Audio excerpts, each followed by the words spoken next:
આજે હું તમને એવી કહાની સંભળાવીશ કે જેને સાંભળીને તમને થશે કે આ દુનિયામાં એવો કોઈ સાથી હોઈ શકે પણ ખરો. તે સાંભળીને તમારા રૂવાટા ઊભા થઈ જશે, જેના પ્રેમને જોઈને દેવતાઓના પણ આંસુ નીકળી ગયા હતા અને તે પણ રોવા લાગ્યા હતા. તો મિત્રો, તમે ખૂબ જ ભાગ્યશાળી છો કે એ કહાની સાંભળી રહ્યા છો અને આ કહાની સાંભળવાનો તમને મોકો મળ્યો છે. હું પોતાને ભાગ્યશાળી માનું છું કે મને આટલી સરસ કહાની સાંભળવા મળી છે, જેને આજે મને તમને સંભળાવવાનું મન થયું છે.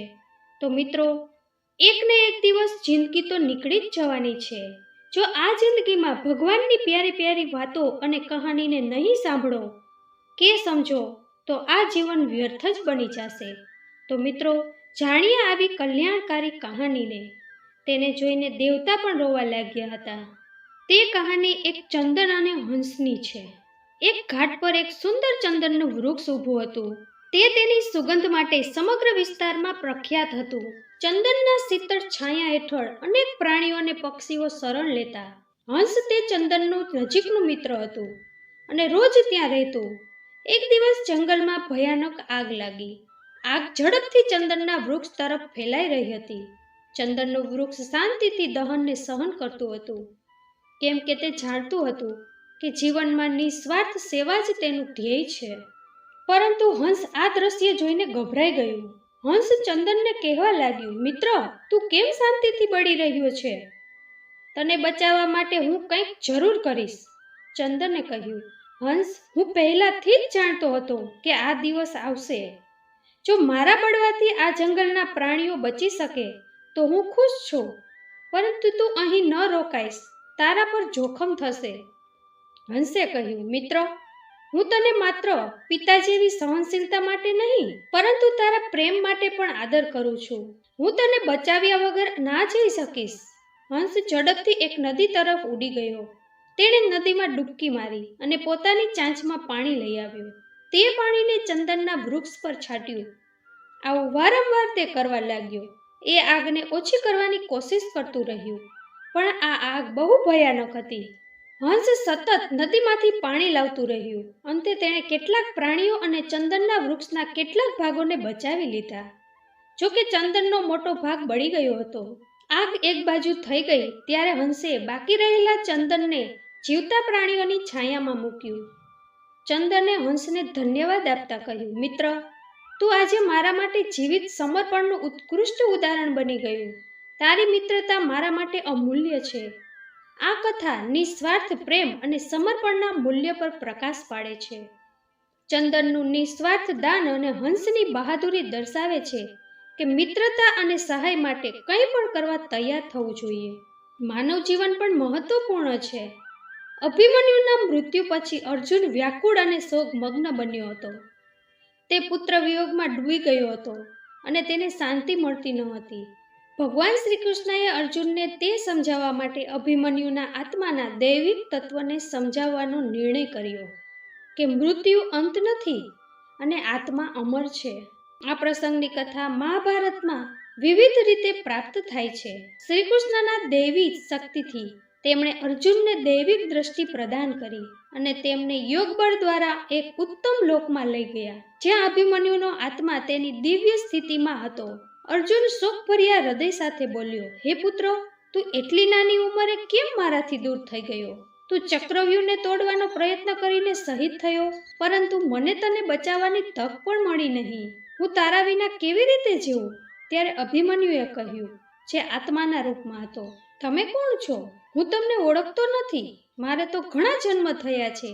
ક્યારેક હું તમારો પુત્ર છું તો ક્યારેક તમે મારા પુત્ર છો.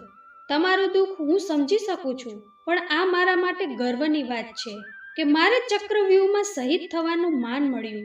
આ સૃષ્ટિમાં મૃત્યુ માત્ર દેહ માટે છે, આત્મા માટે નહીં.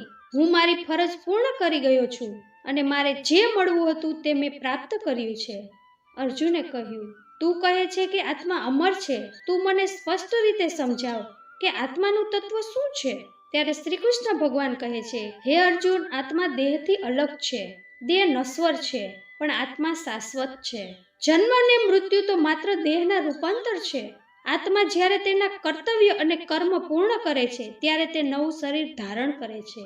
જીવન અને મૃત્યુ પર શોક કરવો યોગ્ય નથી. તારા પુત્રએ કર્તવ્ય નિભાવીને ઉત્તમ આત્માનું સ્થાન પ્રાપ્ત કર્યું છે. હવે તારે ધર્મયુદ્ધમાં આત્મા અને મનને સંતુલન રાખીને આગળ વધવું જોઈએ. ત્યારબાદ અભિમન્યુએ કહ્યું, મારું બલિદાન અધર્મના નાશ અને ધર્મની સ્થાપનામાં સહાયક છે. તમે આ યુદ્ધમાં અભિમન્યુના બલિદાનને વ્યર્થ જવા ન દો. મારી ઈચ્છા છે કે તમે અપરાજય બનીને આ યુદ્ધ જીતો. શ્રી કૃષ્ણએ પણ તેમાં જોડાઈને અર્જુનને કહ્યું કે હે અર્જુન, તારા પુત્રએ શ્રેષ્ઠ યોદ્ધા તરીકે પોતાનું કર્તવ્ય નિભાવીને પોતાના જીવનને સફળ બનાવ્યું છે. તારા માટે આ શોક કે ક્રોધ સ્થાન નથી. તું પોતાનું કર્તવ્ય કરીશ તો જ અભિમન્યુના બલિદાનને સાર્થક કરીશ.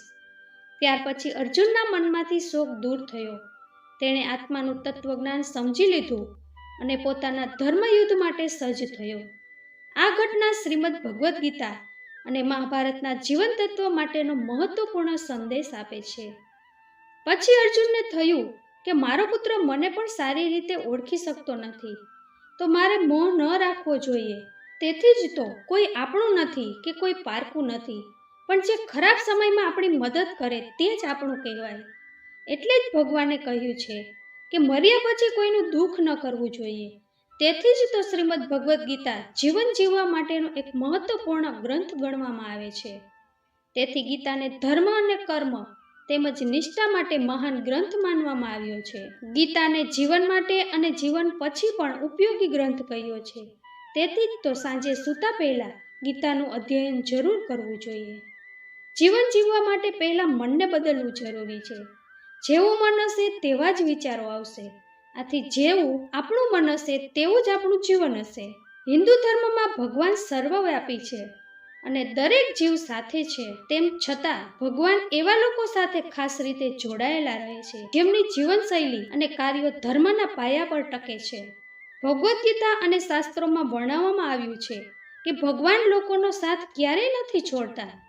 જે લોકો સત્યના માર્ગ પર ચાલે છે અને તેમની વાણી અને કર્મ સત્ય પર આધારિત હોય છે, જે લોકો પ્રાણીઓ અને માનવો પ્રત્યે પ્રેમ અને દયા ધરાવે છે, તેઓ પરમાત્માના મનગમતા છે. વિનમ્રતા અને લોભ મુક્ત જીવન જીવતા લોકોનો સાથ ભગવાન ક્યારેય છોડતા નથી. જે ભક્ત ભગવાનના ભજનમાં મગ્ન હોય છે અને કંઈ પણ પ્રત્યે ઈર્ષા કે લોભ રાખતા નથી, શ્રીમદ ભગવદ્ ગીતામાં કહે છે કે તેઓના સાથી છે ભગવાન, જે પોતાના ધર્મ અને કર્મ નિષ્ઠાપૂર્વક કરે છે. હિરણ્યકશ્યપ નામનો એક અસુર રાજા હતો, જે ખૂબ જ શક્તિશાળી હતો. તે ભગવાન વિષ્ણુનો કટ્ટર શત્રુ હતો અને ઈચ્છતો હતો કે બધા લોકો વિષ્ણુને પૂજવાનું બંધ કરે. તેની સામે તેનો પોતાનો પુત્ર પ્રહલાદ ભગવાન વિષ્ણુનો સૌથી મોટો ભક્ત હતો. હિરણ્યકશ્યપે પ્રહલાદને ભગવાન વિષ્ણુની ભક્તિ છોડવા માટે ઘણા પ્રયત્નો કર્યા, પણ પ્રહલાદે પોતાના ભક્તિભાવમાંથી પાછળ ન હટવાનું નક્કી કર્યું હતું. હિરણ્યકશ્યપે પ્રહલાદને મારવા માટે અનેક પ્રયત્નો કર્યા.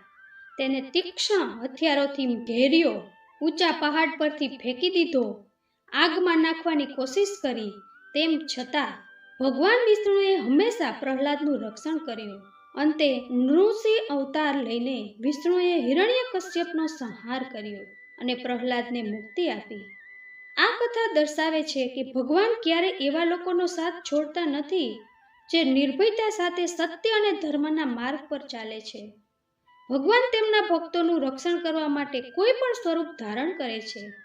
આથી મિત્રો, આપણે શીખી શકીએ છીએ કે જો જીવનમાં સાચા ધર્મનો સ્વીકાર કરીએ, કરુણાભાવ રાખીએ અને વિષ્ણુ ભક્તિમાં નિષ્ઠાવાન રહીએ તો ભગવાનનો સાથ ક્યારેય નહીં છૂટે.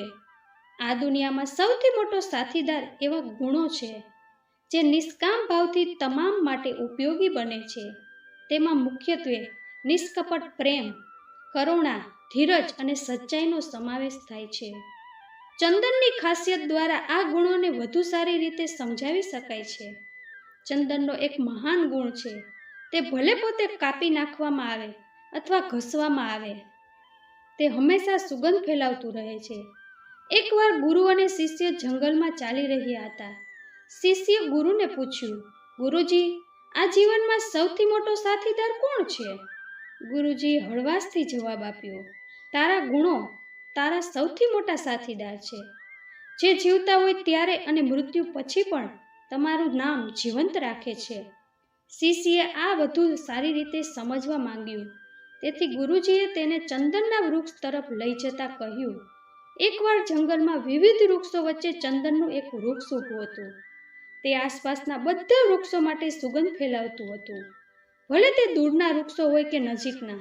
એક દિવસ લાકડા કાપવાની લાલચમાં કેટલાક લોકો તે ચંદનના વૃક્ષને કાપવા આવ્યા. તેણે તેનું લાકડું લઈ જતું અને ઘસડતું શરૂ કર્યું. આસપાસના વૃક્ષોએ ચંદનને પૂછ્યું, તને આ લોકો ત્રાસ આપી રહ્યા છે અને તને પીડા થઈ રહી છે, તો પણ તું સુગંધ કેમ છોડે છે?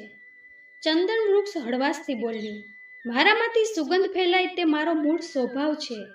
જે મને ઘસે કે કાપે, તે મારા પર જે કરે તેના પર હું ગુસ્સો થાવ કે બદલો લઈ શકું તેમ નથી. હું તો મારા ગુણો દ્વારા બધાને ખુશી આપવાનો પ્રયાસ કરું છું. ગુરુજીએ શિષ્યને સમજાવ્યું, ચંદનના વૃક્ષના ગુણ બતાવે છે કે જીવનમાં સાચો સાથીદાર તમારા પોતાના ગુણ છે. દુનિયામાં કોઈ પણ તટસ્થ રહેતું નથી. લોકો તમારી પાસે કંઈક અપેક્ષા રાખે છે અથવા તમારું શોષણ પણ કરી શકે છે, પણ જો તમારામાં ચંદન જેવી નિષ્ઠા, શાંતિ અને દયાભાવ છે, તો તમે દરેકને જીવનમાં સારું આપી શકો છો અને તે સાથે તમે પોતાના આત્માને ખુશ રાખી શકો છો. ગુણ તમારા સૌથી મોટા સાથીદાર છે. સદગુણોથી ભરપૂર વ્યક્તિનો સાથ કોઈ છોડી શકે નહીં. આપણું વલણ માહોલને અસર કરે છે. ચંદન સુગંધ ફેલાવે છે, ભલે તેના પર કેટલાય ત્રાસ આવે. આપણો સ્વભાવ અને વર્તન દુનિયાને બદલી શકે છે. ચંદન જેવી શાંતિ અને કરુણાથી જીવન જીવવું એ જ સાચી મિત્રતાનું રહસ્ય છે. તેઓ જ સાચા સાથીદાર છે જે તમારા જીવનના મૂલ્યને વધારતા હોય છે અને તે તમારામાં રહેલા ગુણ છે. ચંદનની જેમ જો તમે પણ ધીરજ રાખી શકો તો કોઈ પણ પરિસ્થિતિમાં શાંતિપૂર્વક પોતાનો અવકાશ બનાવી શકાય છે. આ ગુણ તમારા સાથીદાર છે કારણ કે તે તમને આફતના સમયમાં સકારાત્મક રહેવા માટે શક્તિ આપે છે. ચંદનની સુગંધ તેમનો મુખ્ય ગુણ છે જે તેના થકી લોકોની પીડા દૂર કરે છે. આપણું જીવન પણ એવું હોવું જોઈએ કે તે અન્ય લોકો માટે રાહત અને આનંદ લાવે. બીજાની મદદ કરવાનો એ ભાવ તમારું જીવન વધુ એહસાનભર્યું બનાવે છે. ચંદન કાપવામાં આવે છે કે ઘસવામાં આવે છે, પણ તેનો ગુણ હંમેશા તેની કિંમત વધારતું રહે છે. આ જ રીતે જીવનમાં આપત્તિઓ આવે તો પણ તમારો સ્વભાવ મીઠો અને પ્રેમભર્યો રહે તે સૌથી મહત્વનું છે. ચંદન ફક્ત સ્વાર્થ માટે નથી, તે પોતાનું સૌંદર્ય અને ઉપયોગ ફેલાવવાનું કાર્ય નિષ્ઠાપૂર્વક કરે છે. આ જ રીતે નિષ્ઠાવાન જીવન જીવવું અને તટસ્થ રીતે તમારું કાર્ય કરવું એ ભગવાન સાથે સાચા સંબંધ માટેનો માર્ગ છે. ચંદન સુગંધ ફેલાવે છે, તે ખૂણે ખાંચે બધે શાંતિ અને આનંદ પહોંચાડે છે. આ જ રીતે તમારું વર્તન અને વ્યવહાર એ હોય કે તે અન્ય લોકોને પ્રેરણા અને આનંદ આપે. તમારા જીવનમાં બધું નબળું દેખાતું હોય ત્યારે પણ તમારી વિચારધારા અને મૂલ્યો જ તમારા સાચા સાથીદાર હોય છે. જેમ ચંદન પોતાના ગુણોથી લોકોને પ્રભાવિત કરે છે, તેમ જીવનમાં સદગુણો જ તમારું સાચું પરમાત્મા સાથે જોડાણ રાખે છે. સદગુણોમાં જીવવાની સાથે તમારી આસપાસના લોકોને મદદ કરવા તત્પર રહો. કષ્ટોમાં પણ હિંમત ન છોડવી અને તમારો મૂળ સ્વભાવ જાળવવો.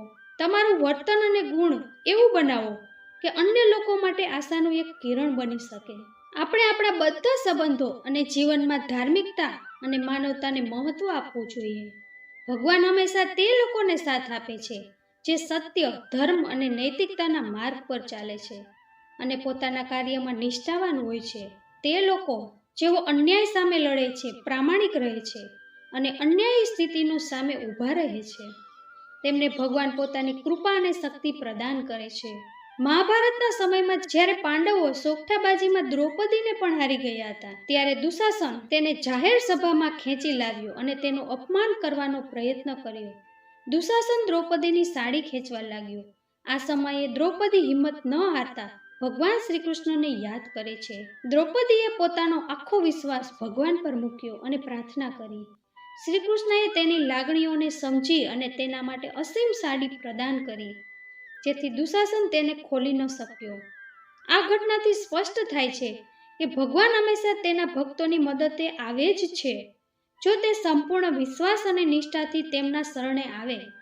તો મિત્રો, જ્યારે આપણે સત્યના માર્ગ પર હોઈએ અને નિષ્ઠાપૂર્વક ભગવાન ઉપર વિશ્વાસ કરીએ, ત્યારે તેઓ આપણને આકરી પરિસ્થિતિમાંથી જરૂર બહાર કાઢે છે. આપણું જીવન પણ ઘણીવાર દુશાસન જેવી પરિસ્થિતિઓનો સામનો કરે છે, જ્યાં દુશ્મન અથવા પરિસ્થિતિ આપણા વિશ્વાસને પડકારે છે. એ સમયે દ્રૌપદીએ જે રીતે શ્રદ્ધા રાખી અને ધર્મનો માર્ગ ન છોડ્યો, તે જ રીતે આપણે પણ આપણા પ્રયાસો કરતા રહેવું જોઈએ અને અંતે દેવી શક્તિ પર વિશ્વાસ રાખવો જોઈએ. ભલે કંઈ પણ થતું હોય, પણ આપણે હંમેશા શ્રદ્ધા અને સત્યના માર્ગે ચાલવું જોઈએ. જીવનની વાસ્તવિક હકીકત ગહન અને અત્યંત મહત્વપૂર્ણ છે, જે વિવિધ પ્રસ્તુતિઓમાં સમજાવાય છે. શાસ્ત્રો, તત્વજ્ઞાન અને જીવનના પ્રત્યેક અનુભવ જીવનના મૂળભૂત તત્વોને પ્રગટ કરે છે. જીવન અસ્થાયી છે. જીવન કદી શાશ્વત નથી. બધું જ સમયબદ્ધ છે. ભગવાન શ્રી કૃષ્ણ ગીતામાં કહે છે કે આ જગત અશાશ્વત અને દુઃખમય છે. તેથી પરમાત્માના શરણે થઈ જવું. જીવનમાં જે મળે છે તે ક્ષણિક છે. દરેક જીવનું જન્મ અને મૃત્યુ નિશ્ચિત છે. જે જન્મે છે તેનું મૃત્યુ નિશ્ચિત છે અને જે મરે છે તેનો પુનર્જન્મ નિશ્ચિત છે.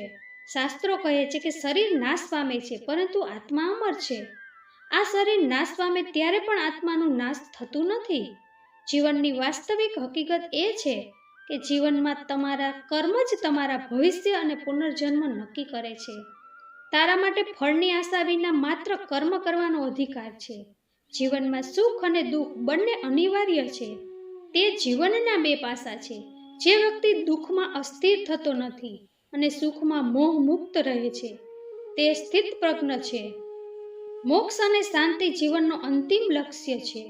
જીવનની અંતિમ હકીકત એ છે કે માનવ જીવન આત્મ સાક્ષાત્કાર અને મોક્ષ મેળવવા માટેનું સાધન છે.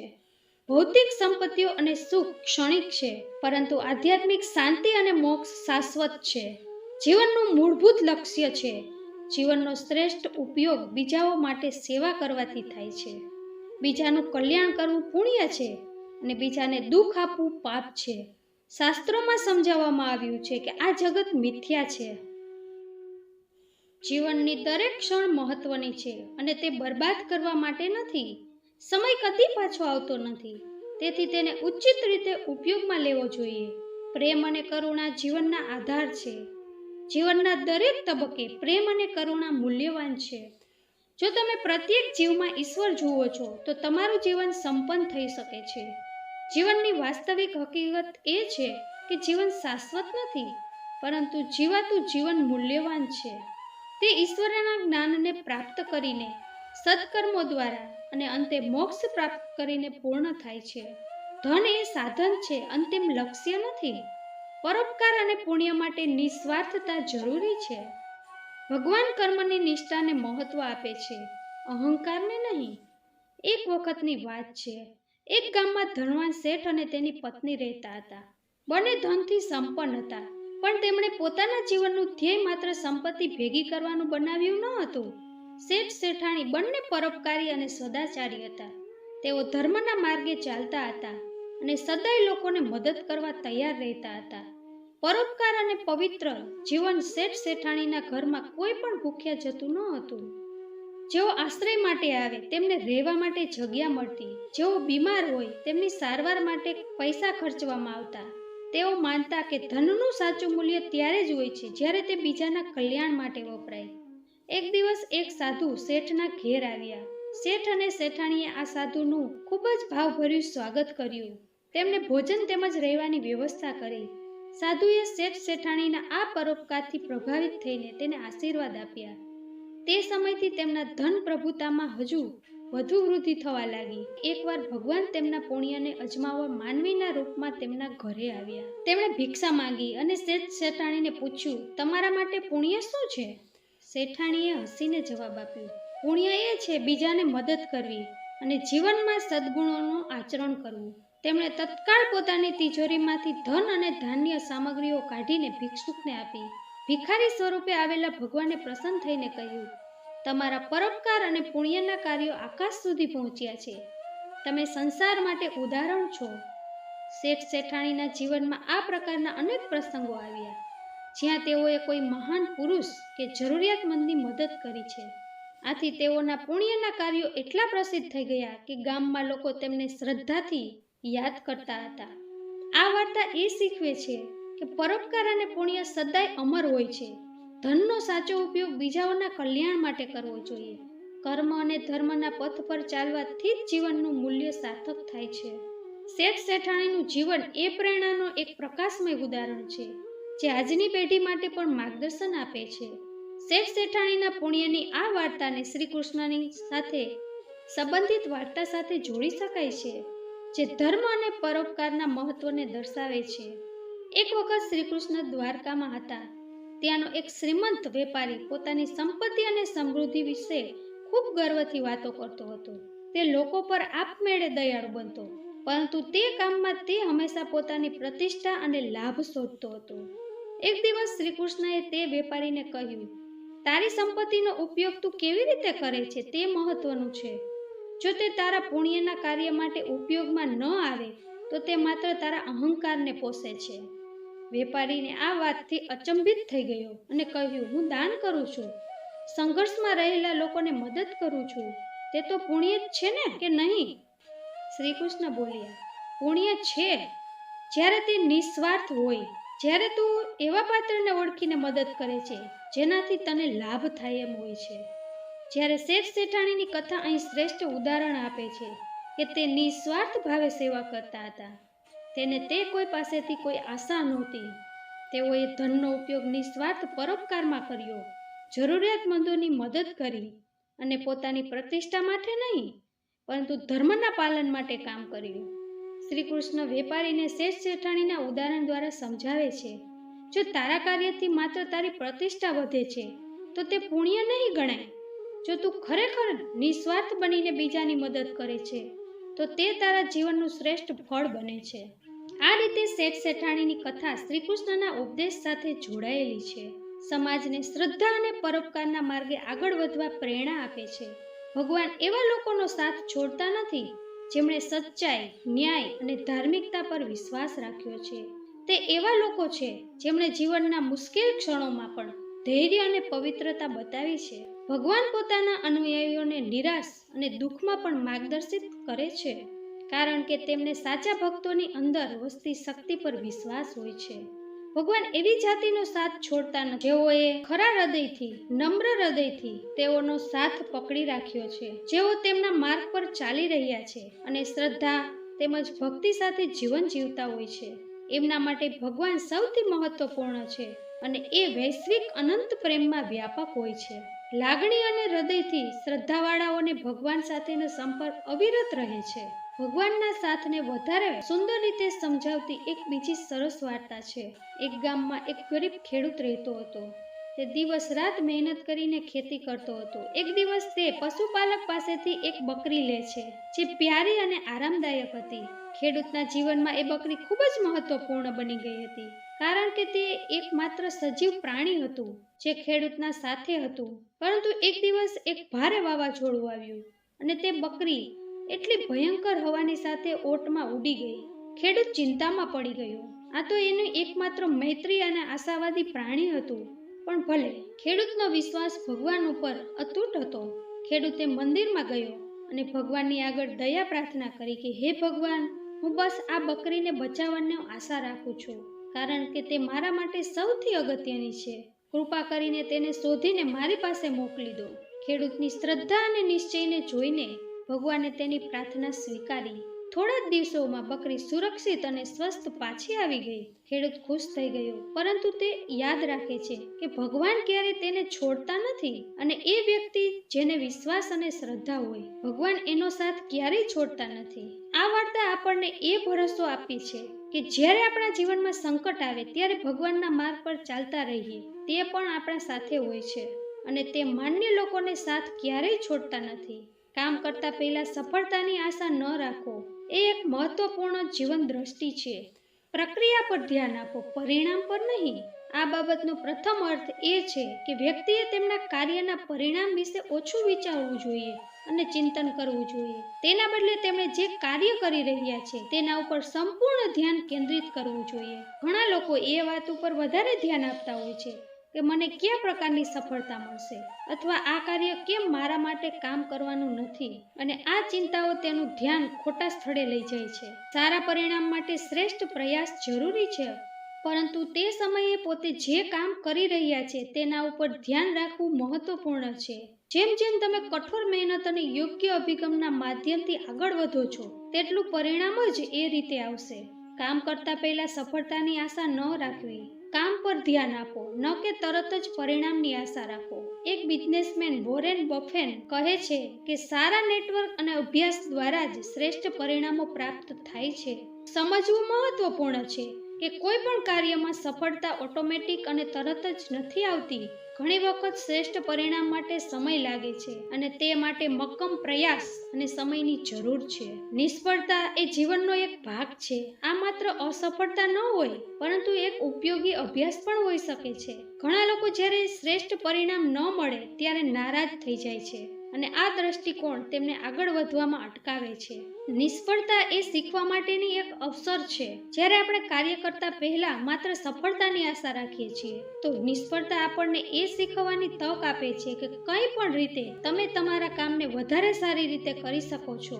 પરંતુ અસલમાં સાચી સફળતા માટે સમય અને મહેનતની જરૂર હોય છે. જ્યારે આપણે કંઈક નવું શરૂ કરીએ છીએ ત્યારે ત્યાં ઘણી બધી અનિશ્ચિતતાઓ અને ચિંતાઓ હોય છે, પરંતુ એ સાથે સાથે સમય અને કઠિનતાના સંજોગો પણ મહત્વપૂર્ણ હોય છે. સાવચેતી અને દ્રઢતા એ સફળતાની સિદ્ધિ તરફના માર્ગ પર આપણી સાથે રહેવા જોઈએ. જો કે સફળતા અને સફળતાની દિશામાં આગળ વધતા પહેલા તમારે ખોટો નિર્ણય કરવાનો અને બિલકુલ ધીરજ ગુમાવવાનું ટાળવું જોઈએ. કામ કરતા પહેલા સફળતાની આશા ન રાખવી એનો એક મહત્વપૂર્ણ પાસું છે કે માણસને પોતે પોતાના પર વિશ્વાસ રાખવો જોઈએ. તમારી શ્રેષ્ઠતા અને કળા પર વિશ્વાસ રાખવો જોઈએ. એ મહત્વનું છે. એ વિશ્વાસ જ તમારી ભવિષ્યની અસલી રાહત બની શકે છે. તમારા કાર્ય માટે વૈશ્વિક મહત્વ છે. તમારે તમારા ઉપર મક્કમ રહેવું જોઈએ. કોઈ પણ કાર્યમાં થોડી મુશ્કેલીઓ તો આવવાની જ છે, એ સ્વાભાવિક છે. દરેક સંઘર્ષ અને પડકાર તમને વધુ મજબૂત અને અનુભવી બનાવે છે. તેથી તમારી શ્રેષ્ઠ દિશામાં આગળ વધતા રહો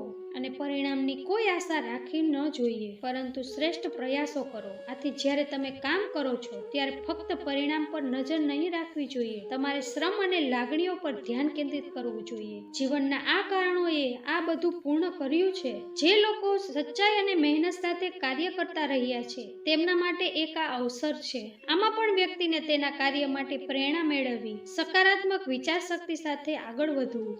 તમામ સારા પરિણામો સમય અને પ્રયત્નોના સ્તરે હોય છે. જ્યારે તમને યોગ્ય આશા ન હોય ત્યારે તે શ્રેષ્ઠ માર્ગદર્શન આપે છે. વ્યક્તિએ પોતાના કર્મ પર ધ્યાન રાખવું એ એવો સંદેશો આપે છે જે વ્યક્તિના જીવનમાં તટસ્થતા, શ્રદ્ધા અને સજાગતા લાવવાનો પ્રયાસ કરે છે. દરેક મનુષ્યનું કર્મ તેના દૈનિક જીવનમાં ખૂબ જ મહત્વપૂર્ણ ધરાવે છે, અને તેના કર્મો પર ધ્યાન આપવું એ એના સારા અથવા ખરાબ પરિણામોને અસર કરે છે. આ બાબતને વધુ સારી રીતે સમજાવવા માટે ચાલો તેને વિવિધ વિસ્તારથી સમજીએ. પ્રથમ અને મહત્વપૂર્ણ વાત એ છે કે દરેક વ્યક્તિના કર્મો પર તેની સંપૂર્ણ જવાબદારી હોય છે. આપણે જે વિચારીએ છીએ, જે કાર્ય કરીએ છીએ અને જે બોલીએ છીએ એ સારા અથવા નકારાત્મક પરિણામો લાવતા હોય છે. અંતે દરેક કર્મ પર ધ્યાન આપવું એટલે કે આપણે જે કરી રહ્યા છીએ તે યોગ્ય હોવું જોઈએ. કર્મો પર ધ્યાન રાખવું નો અર્થ એ છે કે દરેક કાર્યનું પરિણામ એટલું સીધું હોય છે. જ્યારે આપણે કોઈ નકારાત્મક કામ કરીએ છીએ તો તે વર્તમાન અથવા ભવિષ્યમાં ખોટા પરિણામો લાવે છે, પરંતુ જો આપણું કાર્ય સકારાત્મક અને યોગ્ય હોય તો સારા પરિણામો આવતા હોય છે. ભગવાન શ્રી કૃષ્ણ ગીતામાં કહે છે કે તમે કર્મ કરો, પરંતુ તેના પરિણામ માટે આશા રાખશો નહીં. આનો અર્થ એ છે જો આપણે જે કાર્ય કરીએ છીએ તેને પવિત્ર અને નિષ્કલંક હૃદયથી કરીએ તો તે આપણી આત્માને શાંતિ અને સંતોષ આપે છે.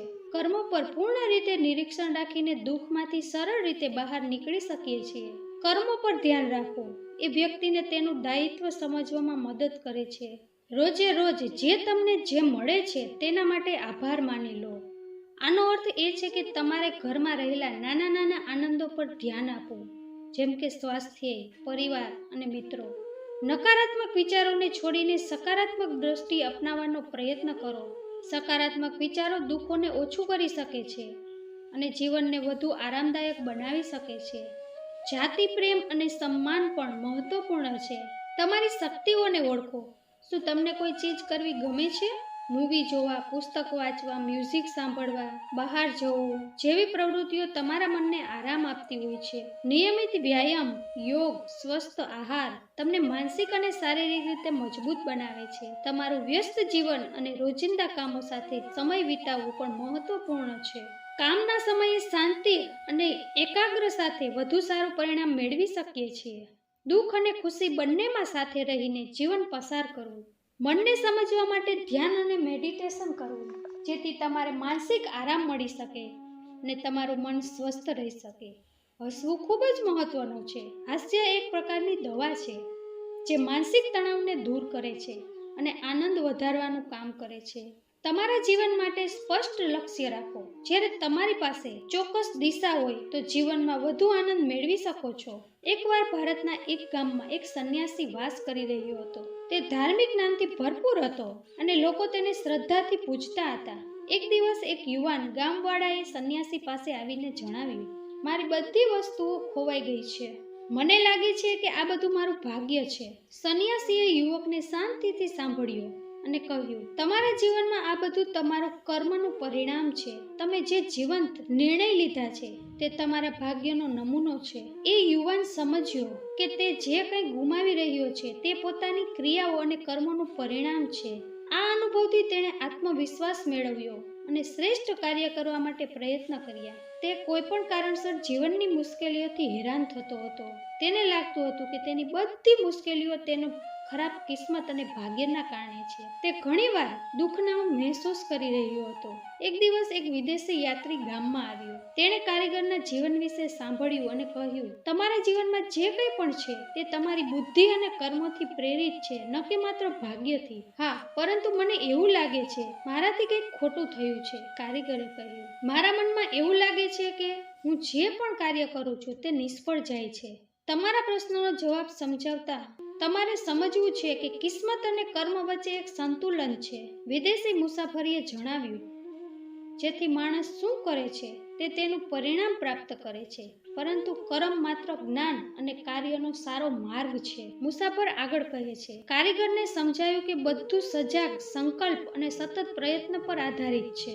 તે પોતાની કાળજી અને મહેનતથી પોતાનું ભાગ્ય બદલી શકતો હતો. તે સ્વયં જીવીને પોતાની જીવનશૈલી સુધારવા માટે શ્રમ અને શ્રદ્ધાનો માર્ગ અનુસરે છે. ભવિષ્યમાં સફળતા મેળવે છે. આના ઉપરથી આપણે એટલું તો શીખી શકીએ કે જીવનના ભવિષ્યને ફક્ત કિસ્મત ઉપર ન છોડો. આપણા કર્મો અને પ્રયાસો સાથે આપણે પોતાનું ભવિષ્ય સુધારી શકીએ છીએ. કર્મ અને ભાગ્ય એ જીવનના બે મહત્વપૂર્ણ અને પરસ્પર સંલગ્ન વિચારો છે. આ બંનેની વચ્ચે સમજૂતી મહત્વપૂર્ણ છે. ખાસ કરીને આનો પ્રભાવ જીવનના દરેક ક્ષેત્ર પર કેવી રીતે થાય છે. કર્મ એ આપણા ચિંતન, બોલચાલ અને પ્રવૃત્તિઓનો નમૂનો છે. દરેક કાર્ય સકારાત્મક હોય કે નકારાત્મક આપણને સુખ આપે છે કે દુઃખ આપે છે. પ્રાચીન સંસ્કૃતિઓમાં, ખાસ કરીને હિન્દુ ધર્મ, બૌદ્ધ ધર્મ અને જૈન ધર્મમાં કર્મનો સિદ્ધાંત મહત્વપૂર્ણ છે. આપણા વિચારો, ઈચ્છાઓ અને આશાઓ એક પ્રકારના કર્મનો આરંભ છે. આપણા શરીર દ્વારા કરવામાં આવતી પ્રવૃત્તિઓ જેવી કે કામ કરવું, આરામ કરવો, કંઈક બનાવવું વગેરે મનોવૃત્તિ, લાગણીઓ, મનોભાવના આ આપણા કર્મનો એક ભાગ છે. કર્મનો સિદ્ધાંત એવું કહે છે કે દરેક ક્રિયા પછી એક પરિણામ આવે છે. આપણા જીવનમાં ઊભી થતી પરિસ્થિતિઓ અને ઘટનાઓ છે એ ભાગ્ય છે, જેમણે આપણું ભવિષ્ય મજબૂત બનાવ્યું છે અથવા મુશ્કેલીઓ ઊભી કરી હોય છે. ભાગ્ય ક્યારેક એવું માને છે કે તે આપણા કારણે જ બન્યું છે. જીવનમાં ઘણી પરિસ્થિતિઓ અને સમસ્યાઓ એવી આવે છે જે આપણને લાગે છે કે તે આપણું ભાગ્ય છે. કઈ ઘટનાઓ આપણું ભાગ્ય છે અને કઈ ઘટનાઓ આપણા કર્મના કારણે બની છે, આ અંગે તત્વજ્ઞાનીઓએ વિશ્લેષણ કર્યું છે. હિન્દુ ધર્મના સિદ્ધાંત અનુસાર આપણા વર્તમાન કર્મો આપણા ભવિષ્યને નક્કી કરે છે, પરંતુ આમાં કોઈ પણ માણસને સંપૂર્ણ રીતે પોતાના ભવિષ્યનું નિયંત્રણ ન મળી શકે. કેટલીક વાર કદાચ જે તમે માનો છો તે કાર્યને તમારા જીવનમાં અસલ પરિણામ મળે છે, પરંતુ દરેક વ્યક્તિએ પોતાના મન અને શરીર સાથે આગળ વધવાનું છે. જીવનમાં તમે જે કાર્ય કરતા હો તે નમ્ર અને પરિશ્રમી હોવું જોઈએ. જો તમારા જીવનમાં ક્ષણિક પરિસ્થિતિમાં કંઈક બદલાવ આવી રહ્યો છે તો તેને સ્વીકારવો જોઈએ. તેમ છતાં તમે નવો માર્ગ શોધી શકો છો જે સકારાત્મક પરિણામ લાવશે. ભાગ્ય અને કર્મ વચ્ચે શાંતિપૂર્વક સંતુલન રાખવું જરૂરી છે. જીવનમાં દરેક નકારાત્મક પરિસ્થિતિને શ્રદ્ધા અને મનના દ્વારથી આગળ વધારવું જોઈએ. ધ્યાન એક એવી પ્રક્રિયા છે જે આપણા મનને કેન્દ્રમાં રાખીને સારા વિચારો આપે છે. ધ્યાનથી મનને શાંતિ મળે છે અને તે મન સારા વિચારો આપીને મનને સ્વસ્થ રાખે છે. આ બધી વાતો આજે પણ આપણા જીવનમાં ખૂબ જ મહત્વપૂર્ણ છે. આપણી દરરોજની સમસ્યાનું સમાધાન કરવા માટે શ્રીમદ ભગવદ્ ગીતા જોવામાં આવે છે. આ બધા સિદ્ધાંતોને જીવનમાં ધારણ કરવાથી મનની શાંતિ મળે છે. સુખ અને દુઃખ આપણા દ્વારા કરવામાં આવેલા કર્મ છે. વર્તમાનમાં આપણે એવા કર્મ કરવા જોઈએ જેથી ભવિષ્યમાં સુખ પ્રાપ્ત કરી શકાય. એવા કર્મ અને ભાવથી દૂર રહેવું જોઈએ જેનાથી મનુષ્યનો નાશ થઈ જાય છે. શ્રીમદ ભગવદ્ ગીતામાં શ્રી કૃષ્ણએ અર્જુનને એવા 3 પુરુષો વિશે સમજાવ્યું છે જે ભવિષ્યમાં નષ્ટ થઈ જાય છે. ન તો તેનાથી સુખ મળે છે, ન તો તેનાથી શાંતિ મળે છે. શ્રી કૃષ્ણએ અર્જુનને કહ્યું કે જે મનુષ્ય આત્મજ્ઞાનથી અજ્ઞાની છે, ધર્મ નથી જાણતા અને ઉદ્દેશોનું પાલન નથી કરતા, તેનો ખૂબ જ ઝડપથી નાશ થાય છે. અજ્ઞાની મનુષ્યો ક્યારે પણ સફળતા અને શાંતિ પ્રાપ્ત કરી શકતા નથી. અજ્ઞાનના કારણે જ દુઃખમાં વધારો થાય છે. હંમેશા અજ્ઞાનને દૂર કરવાના પ્રયત્નો કરવા જોઈએ. જ્ઞાન પ્રાપ્ત કરવાથી કલ્યાણ થઈ જાય છે. નાશ પામવાવાળો બીજો મનુષ્ય એ છે જે જ્ઞાનની વૃદ્ધિ કરવાવાળા ઉદ્દેશમાં શ્રદ્ધા નથી રાખતો. જે લોકો ઉપદેશ દેવાવાળા લોકો પ્રત્યે ખરાબ ભાવના રાખે છે અને ભગવાન પ્રત્યે શ્રદ્ધા નથી રાખતા, તે લોકો ખૂબ જ ઝડપથી નાશ પામે છે. ભગવાનની કૃપા વિના મનુષ્યનું કલ્યાણ થઈ શકતું નથી. એવા લોકો સુખ પ્રાપ્ત કરી શકતા નથી. જો આપણે ભગવાન ઉપર વિશ્વાસ રાખીને કામ કરીએ તો સફળતા ખૂબ જ ઝડપથી મળી જાય છે.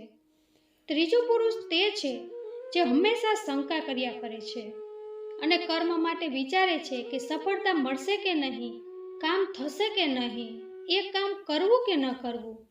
જે લોકો ભગવાનની ભક્તિમાં પણ શંકા કરે છે તે નાશ પામે છે.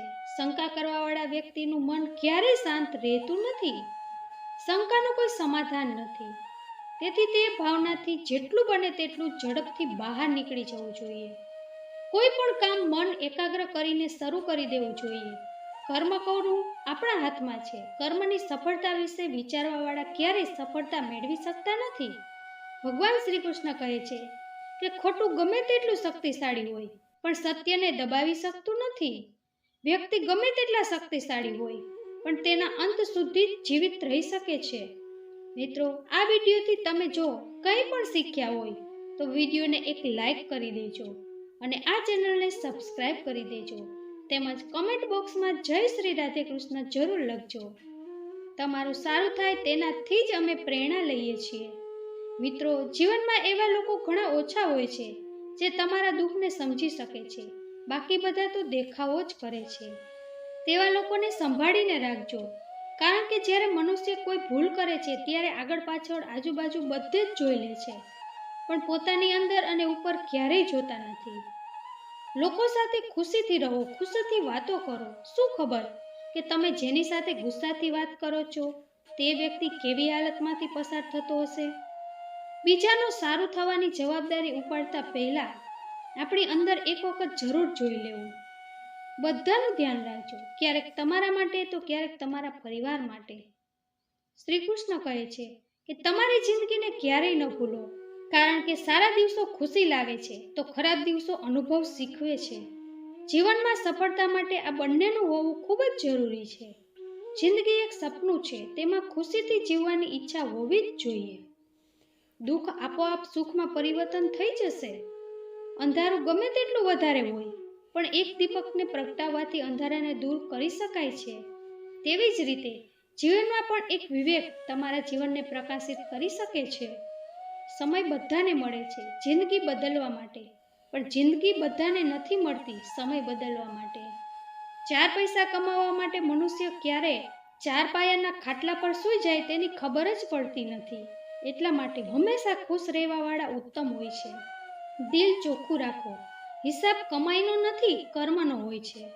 કોઈ ખોટા રસ્તા ઉપર ઝડપથી જવા કરતાં સાચા રસ્તા પર ધીરે ધીરે જવું ઉત્તમ છે. તો મિત્રો, આજનો આ વિડીયો તમને કેવો લાગ્યો કોમેન્ટ કરી જરૂર બતાવજો અને અમારી આ ચેનલને સબસ્ક્રાઈબ કરજો. વિડીયોને પૂરેપૂરો જોવા માટે તમારો ખૂબ ખૂબ આભાર. ફરીથી મળીશું મિત્રો આવા જ વિડીયો સાથે. ત્યાં સુધી તમારું ધ્યાન રાખજો, હસતા રહેજો અને હંમેશા ખુશ રહેજો.